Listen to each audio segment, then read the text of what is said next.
한국에 있을 때 그 TV 프로그램 가운데 이만갑이라고 있습니다. 이제 만나러 갑니다라고 해서 북한에서 탈북하신 분들이 나와서 북한 이야기를 하는 거죠. 한국과 얼마큼 다른가.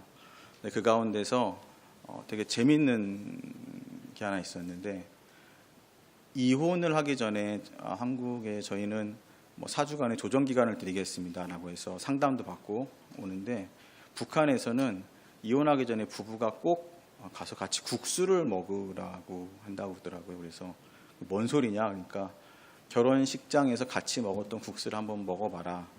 그러니까 처음에 사랑했던 거를 얼마큼 니네가 기억할 수 있겠냐, 이런 의미 같습니다. 그러니까 복잡한 문제가 있고 여러 가지 환경이 있지만 해결할 수 있는 거는 사랑이 아닌가. 사랑이 바래지거나 잊혀졌다면 좀 어려운 문제겠죠. 지금도 사랑하고 있다면 별 문제는 없겠지만, 오늘 사도 바울이 고린도 교회에 쓴 편지의 내용입니다.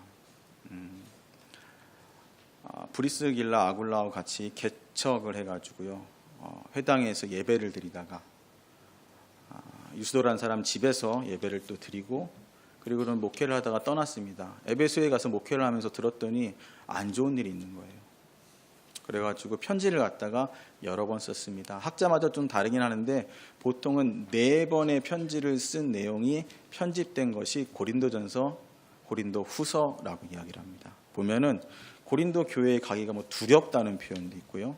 고린도전서 16장 넘어가면서는 디모데를 보내는데 디모데도 가면서 쉽지 않은 일이다. 그리고 함께 있었던 이들도 다시 거기 가는 걸 약간 꺼려한다. 이런 표현들이 있습니다. 그러니까 고린도 교회에서 바울이 떠난 다음에 바울은 너희들한테 오늘 본문 말씀에 나오는 대로 돈을 원하진 않았지만 교묘한 말로 괴롭히고 힘들게 했던 사람이야 라고 이야기를 합니다. 그 왔다 갔다 하는 서신의 오간과 시간이 지남에도 불구하고 오늘 편지가 끝나가는 이 고린도 후서 뒷부분에까지 와서 바울이 사실은 이렇게 매달리는 듯이 편지를 쓰고 있는 내용이죠. 전에 한국에서 그런 프로그램이 있었죠. 짝이라고. 지금은 폐지됐습니다. 알지 못하는 결혼 정년기에 있는 남자가 나와가지고요, 너는 남자 1호, 남자 2호, 남자 3호, 여자 이름도 안 붙입니다. 일주일 동안 한국에 같이 잡니다. 숙식을 하면서 좋아하는 마음이 생겨 막 고백하는 거죠. 근데 보면 보통 남자들 중에서 이제 얼굴만 보고서는 사랑에 빠지는 사람들이 있습니다. 첫날부터 막 들이댑니다. 가가지고 좋다고 그러고 뭐 어쩌고 저쩌고. 바울의 모습이 약간 그와 비슷합니다. 이렇게 주고받는 마음이 있는 게 아니라 무조건 내가 좋아해서 사랑합니다라는 표현을 갖다가 계속하는 거죠. 오늘 성경 말씀은 그런 이야기를 하고 있습니다.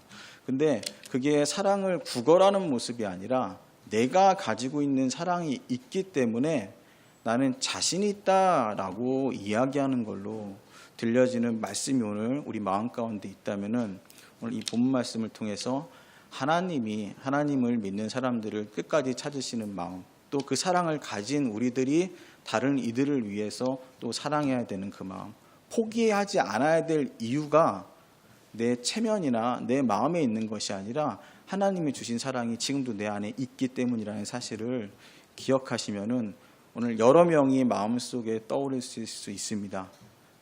전도하려고 했다가 내가 할 일은 여기까지라고 해도 포기했던 어떤 사람, 혹은 우리 가족 가운데 꼭 함께 있고 싶은데 내가 품지 못했던, 뭐 동생이나 형, 쟤는 절대로 안 돼 라고 얘기했던 어떤 사람들, 그 사람을 향한 마음이 있으시다. 오늘 예배 끝나고 무엇을 하실까 한번 고민해 보시기 바랍니다. 바울은 어떠한 마음으로 이러한 고백을 했는가? 구걸하는 것 같은 사랑의 모습이지만 이건 자신감의 표현이라고 생각을 합니다. 친구 가운데 대학교 1학년 때부터 같이 있었던 친구 한 명 있습니다. 지금 목회를 하고 있습니다. 목포에서. 그 친구가 대학 처음 들어갔을 때 저한테 했던 말이 좀 이상했어요. 재수를 하고 들어왔거든요. 그 친구는. 전 재수를 안 했는데. 그러면서 매일 하는 얘기가 같이, 한국에서는 보통 전부 다 이렇게 반말하지 않습니까? 저희 때 삼수생까지 전부 다 같이 야자 했거든요. 친하게. 근데 그 친구가 재수하지 않은 너희들은 인생의 쓴맛을 몰라 그러더라고요. 그래서 무슨 재수하는데 쓴맛이 있겠냐. 그러고 있었는데 그 얘기를 제가 20년 뒤에 그 친구한테 다시 들었습니다. 왜 그러냐면 그 친구가 애가 둘이 있었거든요. 그때가 8살, 9살 남자 여자애. 근데 쌍둥이 여자애를 또 낳습니다. 8년 9년 뒤에. 그리고 나서는 얘기하는 거예요. 전화했더니 쌍둥이 안 낳은 애들은 말을 하지 마. 너는 인생의 쓴맛을 모르는 거야. 이렇게 얘기하더라고요. 쌍둥이 가지신 집사님. 아무도 그 마음 모릅니다, 집사님. 집사님 아시는 거예요, 그 마음을. 우린 몰라요. 이해한다고 해서 힘드시겠어요. 말도 안 돼. 그랬더니 옆에 있던 남자 쌍둥이 가진 친구가 여자 쌍둥이는 아무것도 아니야. 이렇게 얘기하더라고요. 그 마음 잘 모를 수 있습니다. 그렇죠? 바울이 어떤 마음으로 사랑을 했는가? 그 상황이 돼보면 알 수 없는 그 마음들. 그러면은 바울이 했던 이 고백이 왜 구걸하는 것이 아니라 자신감이며 자기의 마음을 표현한 건지는 그 본문 말씀 가운데 드러나고 있는데요. 그것은 바울이 이 고린도 교회를 통해서 머리가 아픕니다. 이간질하고 있었거든요. 다른 말을 했거든요. 근데도 고린도 교회를 놓고 기도를 하면은 눈물이 나고 저들이 바뀌는 그 순간이 얼마나 행복할까. 내가 그들한테 지금 끊임없이 사랑한다는 말 할 수 있는 나는 얼마나 행복한가를 얘기하는 거거든요. 믿음의 사람들이 가장 행복한 순간들이 언제입니까? 교회 나오시면서 언제 행복하세요? 솔직히 얘기하면 참된 교회에서 첫 주 제가 왔을 때 밥을 주시더라고요. 진짜 맛있다. 근데 그 다음부터 밥이 안 나왔어요. 밥 주실 때 행복하세요? 교회에서? 아니죠. 먹는 거 아니죠. 그렇죠? 같이 운동하고 뭐 다른 교회 이겼다고 이거 즐거운 거 아니잖아요. 성도 안에 통하는 순간이 있습니다. 같은 신앙을 갖다 나누면서 교제할 때 마음이 확 땡겨지면서요. 기쁜 고백의 순간이 있습니다. 내가 가진 신앙의 고백도 있지만 하나님이 교회를 세우신 이유는 그 공동체를 통해서 하시는 일과 그 지체들을 통해서 하나님의 마음을 배우기를 원하시기 때문이에요. 그렇기 때문에 바울은 다니면서 복음만 외친 게 아니라요. 공동체를 세우고 공동체가 건강히 성장해 나가는 일들을 위해서 여러 번의 편지를 썼던 겁니다. 고린도 교회도 그런 일들 가운데 있습니다. 제가 읽은 글 중에 되게 재미있는 글이 있습니다. 그 아빠 인생이 뭐예요? 라는 책에 딸이 아빠한테 질문하는 거예요. 아빠 엄마랑 왜 결혼했어? 아빠가 엄마를 사랑했거든. 정말? 근데 아빠가 엄마 말고 다른 여자를 사랑할 수도 있지 않았을까? 아니야, 난 엄마만을 사랑해. 그걸 어떻게 알아? 그랬더니 아빠가 한 얘기입니다. 상대방이 나를 사랑하는지 절대로 알아볼 수 없느냐는 질문에 얘기한 거예요. 도저히 그냥 지나칠 수 없게 되어 있단다. 상대방의 눈에서 사랑이 마구 뿜어져 나오고 있던 그 사람을 사랑하고 있다면 너도 똑같은 눈길을 그 사람에게 보내게 될 거야 라고 낭만적인 아빠가 답변을 합니다. 그래도 그 사람을 못 알아보면 어떡할까? 어떡하지 아빠? 나도 그랬단다. 나도 못 알아볼까 봐 걱정했거든. 그런데 결혼했잖니. 이게 그 책에 나오는 내용이에요. 하나님의 사랑 안에서 누군가의 사랑이 뿜어지지 않는다면요. 그렇다면 하나님의 사랑을 제대로 알고 있을까 질문해봐야 됩니다. 자식들에게 주시는 사랑은 대단하시잖아요. 그렇죠? 바울도 이런 표현했습니다. 바울이요. 그 표현이 그리스도 안에서 1만 스승이 있을 때 아비는 많지 아니하니 그리스도 예수 안에서 복음으로써 내가 너희를 낳았음이라. 고린도전서 4장 얘기합니다. 그러니까 바울이 복음 안에서 누군가를 사랑하는 마음은요, 그냥 이성을 좋아하는 게 아니라 자식을 사랑하는 그 마음이었다고 본인이 쓰고 있습니다. 내가 미쳤어. 왜 내가 너희를 계속 사랑해야 돼? 나에 대해서 나쁜 소리 아는데. 고린도 교회에 대해서 계속 사랑하는 거예요. 그래서 그 사랑이 사람을 변하게 하는데요. 얘기합니다. 좀 어리석게 만든 거죠. 바울이 똑똑한 사람이었는데도 다른 사람들이 뭐 고린도 교회 이제 그만하고 에베소 교회에 집중하세요. 다른 사람들 신경 쓰면 좋겠어요. 근데 아니에요. 얘네들 돌아올 거야. 끝까지. 앞에서 너 뭐니? 그러면 희죽이 죽으면서 난 네가 좋아. 이러는 것처럼 계속 편지를 씁니다. 그 사람을 되게 약하게 만들잖아요. 자식 이기는 부모가 없다. 뭐 이런 얘기하죠. 자식 이기는 부모가 없다. 그 말에 동의하고 싶진 않지만 아닌 것 같은 생각이 많이 듭니다. 하고 싶다고 하면 나중에 말리지 못할 것 같아요. 안 갔으면 싶어 하지만 잘 가고 있다고 얘기하지만 속에서 무슨 생각하는지 알 수도 없고요. 바울이 고린도 교회를 향한 마음이 그런 것 같았습니다. 자기가 강하게 외치고 선포하고 그 교회를 세운 설립자로서 너희들 잘못했어. 고쳐야 돼. 잘못한 너희들 나가라고 말을 하고 싶지만 그렇게 못했던 거예요. 그냥 멀리 떨어져 편지 쓰면서 사랑 안에서 이렇게 고쳤습니다. 이게 잘못된 거. 이런 마음이 있으면 좋겠습니다. 그리고 마지막은 사람을 미치게 합니다. 사랑하면 미치게 합니다.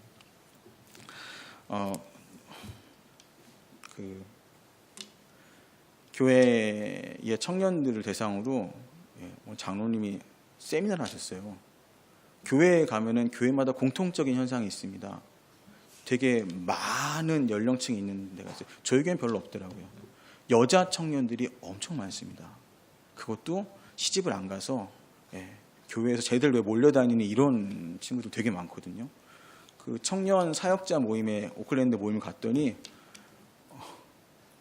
그 하늘교회 청년 담당 목사님 얘기하더라고요. 참된 교회는 좋은 총각 없냐고.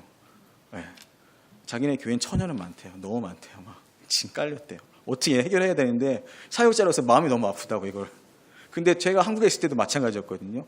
그래서 심지어는 큰 교회 세 군데 네 군데가요. 같이 전철을 갔다가 한 2량을 빌려가지고 같이 강릉으로 1박 2일 갔다 옵니다. 섞어가지고요. 같은 교회에 있으면 사실 다 알잖아요. 조금 힘드니까 낯선 애들 만나라. 그래서 어떻게 하라고요? 그냥 한번 딱 미쳐버려라. 그러면 어떻게 한다고요? 결혼할 수 있다니네.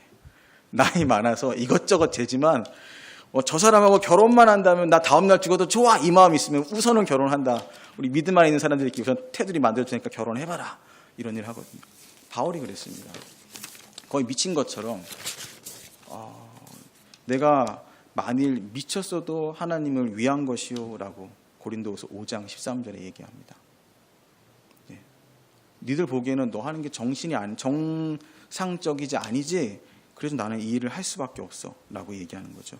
교회에 나와서 보시면은 다른 분들의 신앙을 갖다가 살펴볼 기회가 있을 수 없고 내 신앙만 지켜도 상관없습니다. 근데 어떤 분들은 교회에 봉사하는 거 좋지만 저런 것까지 해야 되나 이런 분들이 있어요. 그렇죠? 그리고 한국 교회는 대단하시잖아요. 연초에 무슨 40일 새벽 40일 금식 기도. 그거 하면 사람 죽습니다. 40일 금식 기도. 저는 해본 게 최고로 오래 한 게 CCC 금식 기도에 쫓아갔어요. 친구한테 모르고 겨울에. 그게 3박 4일 하거든요. 근데 이틀쯤 지나면요, 졸립니다. 밥을 안 줘요. 물만 주거든요.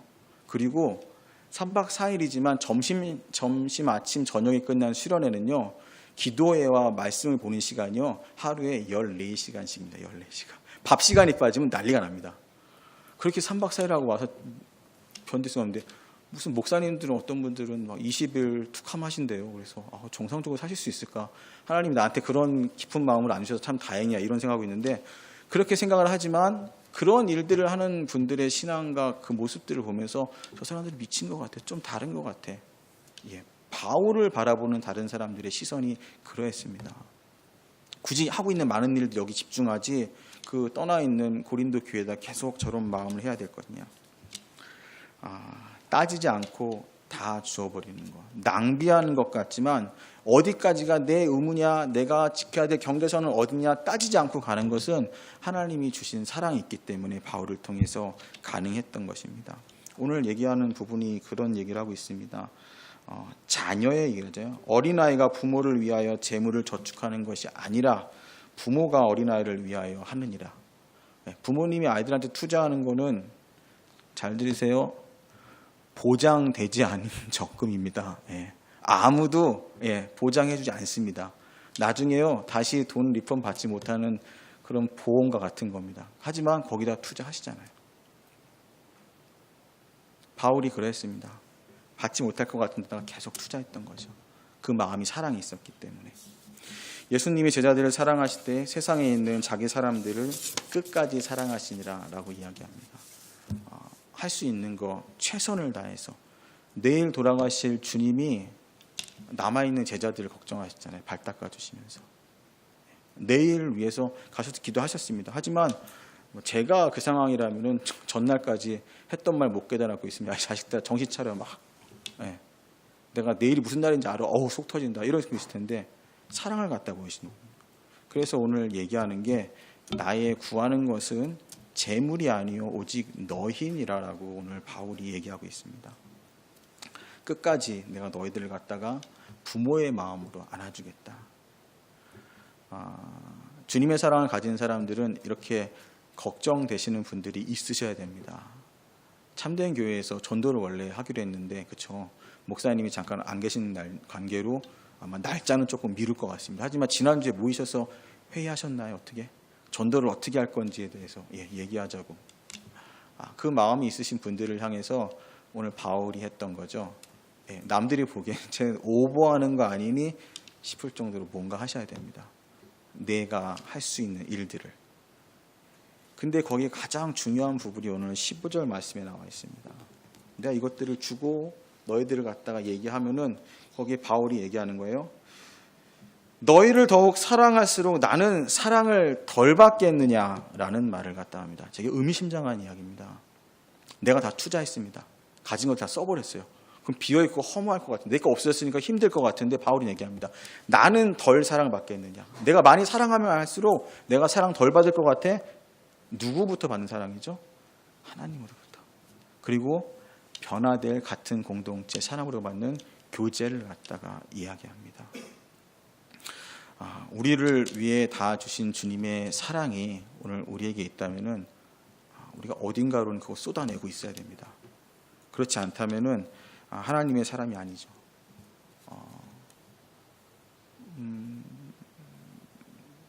양육하는 사람들의 마음은 다 이와 같습니다. 그렇죠? 목회자의 마음도 이와 같습니다. 다 주고 나서도요, 더 줄 거 없나? 어미아비의 마음이죠. 나이와 상관없이 참된 목자들은 그러한 일들을 감당합니다. 영적으로, 또한 정서적으로, 또한 같이 나눌 수 있는 마음으로 그들에게 부족한 것들을 갖다 다 퍼주고도 뭐도 없을까? 대화 해줄 수 있는 게 뭐가 있을까? 아까운 마음이 없습니다. 아마 10년 동안 같이 있었기 때문에 최여한 목사님 보신 분들이 아실 겁니다. 어떠한 마음을 하셨는지. 이 쉼의 기간이요, 그동안 있었던 일을 한번 되새기면서 받은 게 있다면 나도 할 수 있을 텐데 내가 해야 할 일들은 무엇일까 좀 다짐하시고, 변해 있는 모습으로 있다면은 빨리 나서시라고 기도하는 것보다 오셔서 함께 나눌 때 나 없을 때에도 내가 심어놓은 말씀, 우리가 키워놓은 공동체가 하나님 말씀 가운데 온전히 성장했구나. 아마 그게 목사님 가장 기쁘신 고백이 될 수 있을 거고요. 하나님도 가장 기뻐하는 일이 될 거라고 믿습니다. 적극적인 사랑, 사랑하는 내가 할 수 있는 것들을 다 할 수 있는, 남 얼굴 보는 게 아니죠. 바보 같은 사랑이 우리를 움직여서 이 공동체로 하여금 하나님의 기쁜 뜻을 이루어 나가는 자신 있는 고백들, 하하하 웃으면서, 그렇죠? 너 뭐 하는 짓이니? 누가 얘기해도 나는 내가 할 수 있는 이 일을 십자가의 보혈로 인해서 성령님이 오늘도 이끌어지는 나의 삶 가운데서 이루겠노라 고백하는 그 결단과 삶의 실천이 늘 있으시기를 간절히 축원합니다.